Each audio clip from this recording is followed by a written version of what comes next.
지금 원전 노예 계약 사실이 드러나 시장이 뒤집혔습니다. 오늘 원전주가 일제히 급락했고 대장주 두산 에너빌리티는 마이너스 8% 폭락했습니다. 과연 원전주는 이대로 괜찮을까요? 오늘은 미국 웨스팅하우스와 맺은 계약의 실제 내용을 짚어보고 앞으로 원전주 투자자들이 어떻게 대응해야 할지 말씀드리겠습니다. 오늘 이전 정부가 체코 원전 수주를 위해 웨스팅하우스와 불평등한 계약을 체결했다는 뉴스가 나오면서 원전주가 급락을 했습니다.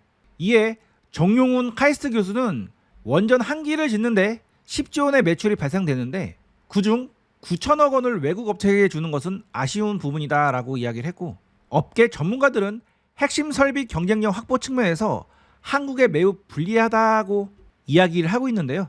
지금부터 자세한 내용을 구체적으로 살펴보겠습니다. 작년 여름에 체코가 새 원전 사업 2차를 열었습니다. 그래서 우리나라가 우선 협상자로 선정이 됐었는데요. 그 직후 미국 웨스팅하우스가 이건 내 기술권 침해다라고 소송을 걸어왔습니다. 그래서 올해 1월에 한국전력과 한수원은 웨스팅하우스와 글로벌 합의를 맺고 소송을 종결을 했는데요. 그리고 6월에 체코와 본계약에 사인을 하면서 원전주가 강력하게 상승을 해주었습니다. 공식적으로 확인된 건 단 두 가지입니다. 첫 번째, 분쟁이 끝났다. 두 번째, 앞으로 글로벌 협력을 한다. 이렇게만 이야기하고 세부 조건은 미공개로 처리를 했었는데요. 이번에 언론이 확보했다는 문건에는 충격적인 내용이 있었습니다. 아직은 언론의 보도이기 때문에 확정된 건 아니라고만 알고 계시면 되겠고요. 일단 그 내용의 세부 내용을 살펴보면 원전 한 기를 수출할 때마다 약 1조 원을 미국 웨스팅하우스에 줘야 한다는 내용입니다. 방식은 미국의 웨스팅하우스에 물품과 용역을 사야 되고 거기에다가 기술료도 납부를 해야 된다는 내용이었는데요. 더 충격적인 것은 그 계약 기간이 무려 50년이라는 것과 SMR 같은 차세대 원전을 팔려면 미국의 웨스팅하우스의 검증을 통과해야 된다는 내용이 나왔습니다. 이를 좀 더 쉽게 이해를 하기 위해서 피자를 판다고 가정을 해보면요. 원전 한 기는 10조짜리 대형 피자라고 생각을 하시면 됩니다. 그 피자에는 도우나 치즈 같은 일반 토핑이 들어가고 그 다음에 핵심 토핑이 들어가는데 10조라고 가정했을 때 대략적으로 일반 토핑이 7조 정도 되고요. 핵심 토핑이 3조 정도 됩니다. 그런데 이번에 계약을 통해서 새 규칙이 생겼는데요. 핵심 토핑 3조 중에 1조는 무조건 미국 가게에서 구매를 반드시 해야 되고 앞으로 새로 만든 신메뉴 즉 SMR 피자를 팔 때는 미국 가게 주인이 오케이 해줘야 판매를 할 수가 있습니다. 이를 다시 원전에 비유를 해보면 핵심 토핑 3조는 원자로선과 계측 제어 같은 핵심 설비이고요. 이런 핵심 설비를 앞으로는 무조건 1조 규모를 미국 걸 사야 되고 거기다가 기술료를 납부를 해줘야 됩니다. 주방장인 한수원은 여전히 전체 피자를 굽지만 토핑 선택권의 일부는 미국이 앞으로 쥐게 되는 거죠. 그래서 이번 사태로 가장 큰 피해를 입는 기업은 바로 두산 에너빌리티입니다. 왜냐하면 이 기업이 원전의 핵심 부품을 만드는 회사이기 때문이죠. 이전에 원전 한 기를 지었을 때 총 10조 원의 매출이 발생한다고 했을 때 그중에 3조 원이 이 핵심 부품에 할당되는 매출이었는데 이전 같았으면 이 3조 원을 두산 에너빌리티가 독식을 할 수가 있었습니다. 그런데 앞으로는 이 3조 원 중에 1조 원이 미국 웨스팅하우스에 강제적으로 할당이 되기 때문에 두산 에너빌리티 같은 경우에는 원래 발생할 수 있는 매출의 30%가 줄어들게 되는 거죠.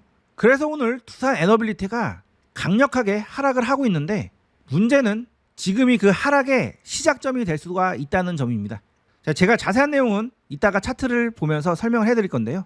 지금 의미 있는 시세 변곡점 자리에 와 있기 때문에 두산 에너빌리티를 가지고 계신 분들은 주목을 하셔야 됩니다.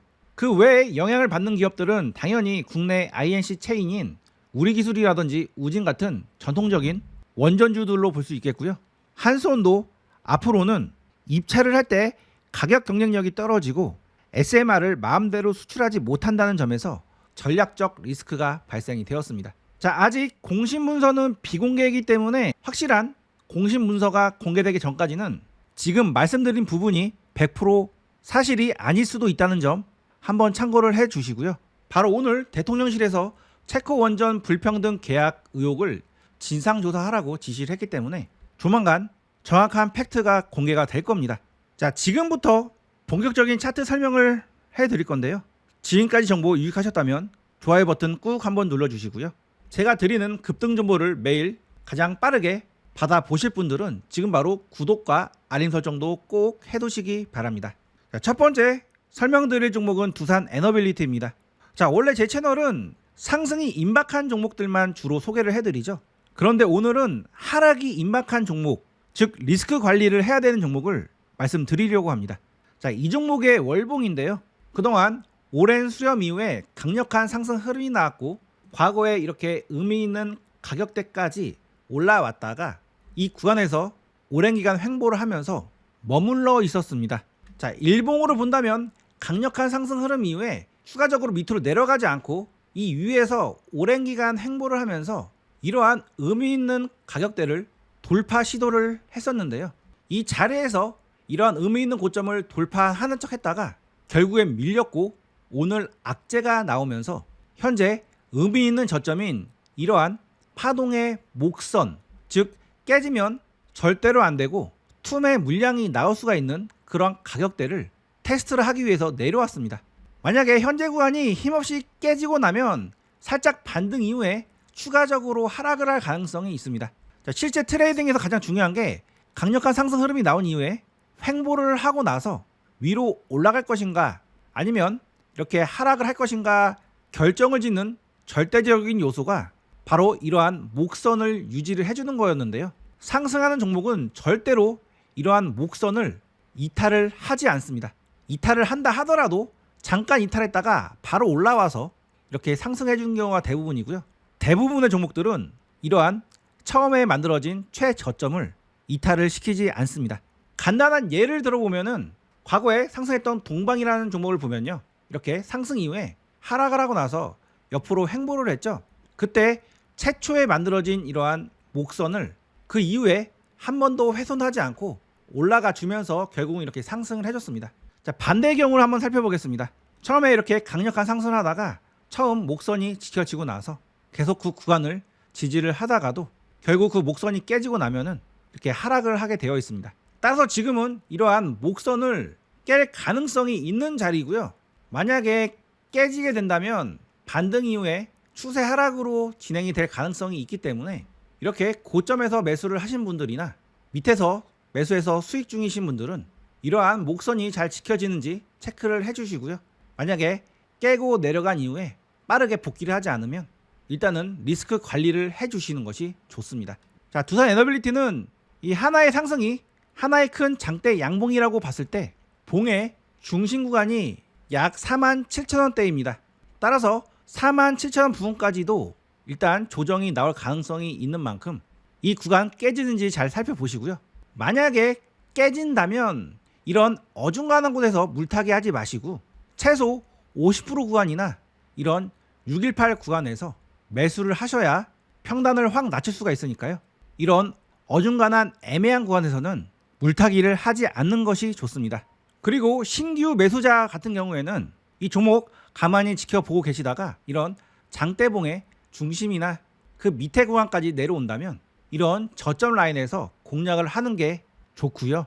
자, 일봉상으로 본다면 이렇게 121선이나 241선 부근에서 나중에 지지 흐름이 나온다면 그 자리에서 분할로 매수를 해보시는 것이 좋습니다. 특히나 두산 에너빌리티 같은 경우에는 과거에도 이렇게 노란색 선인 241선 부근에서 지지가 났기 때문에 이번에 지지 라인도 이러한 241선이 될 가능성이 높은 만큼 차트에 241선 체크를 해 놓으시고 한번 그 라인에서 지지 흐름이 나오는지 체크를 해보시기 바랍니다. 자, 두 번째 종목은 우진입니다.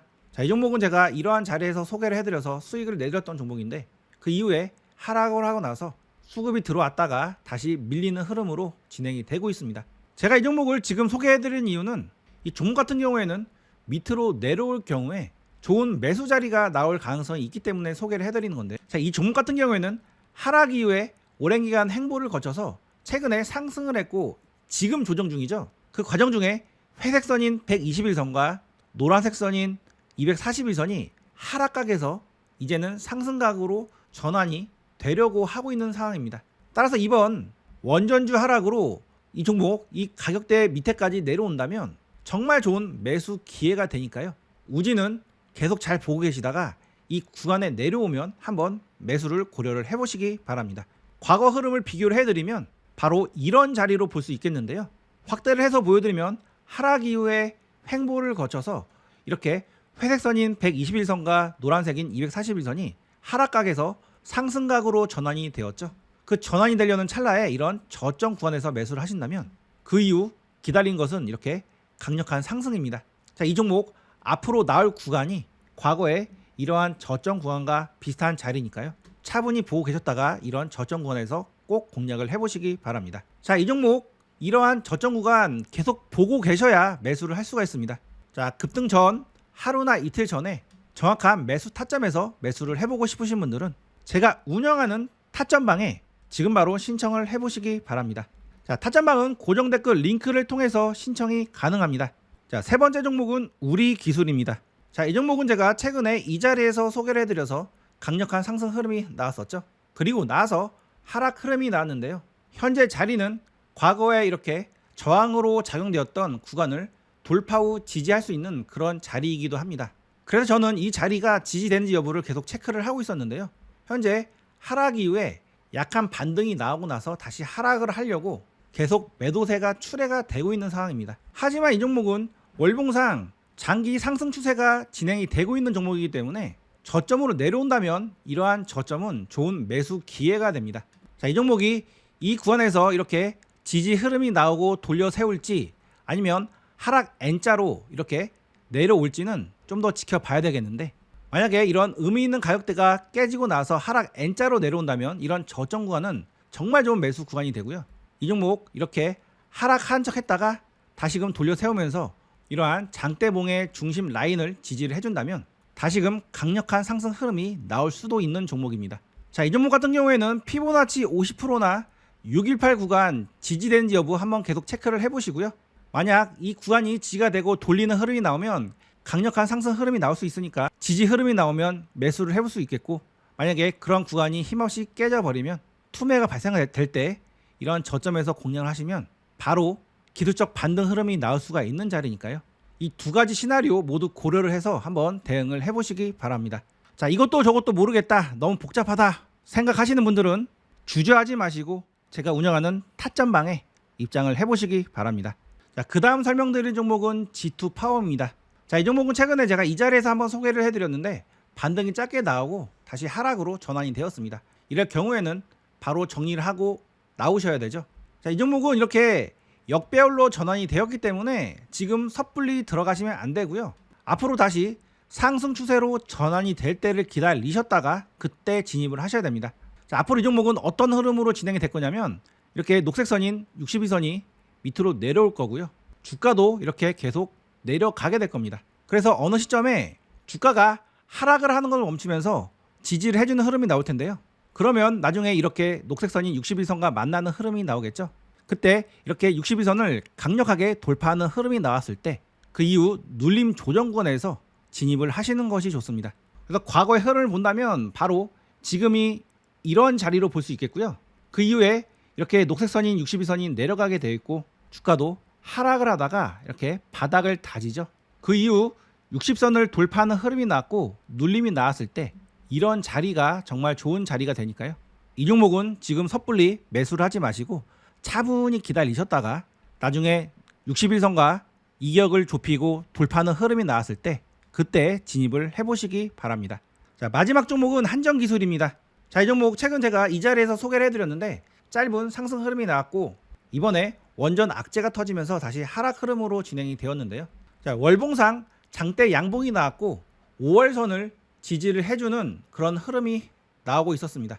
그래서 우리가 일봉상에서도 장대 양봉이 나오고 이 빨간색 선인 5일선 부근에서 매수를 해보듯이 동일한 관점으로 5월선 매매도 해볼 수가 있는 건데요.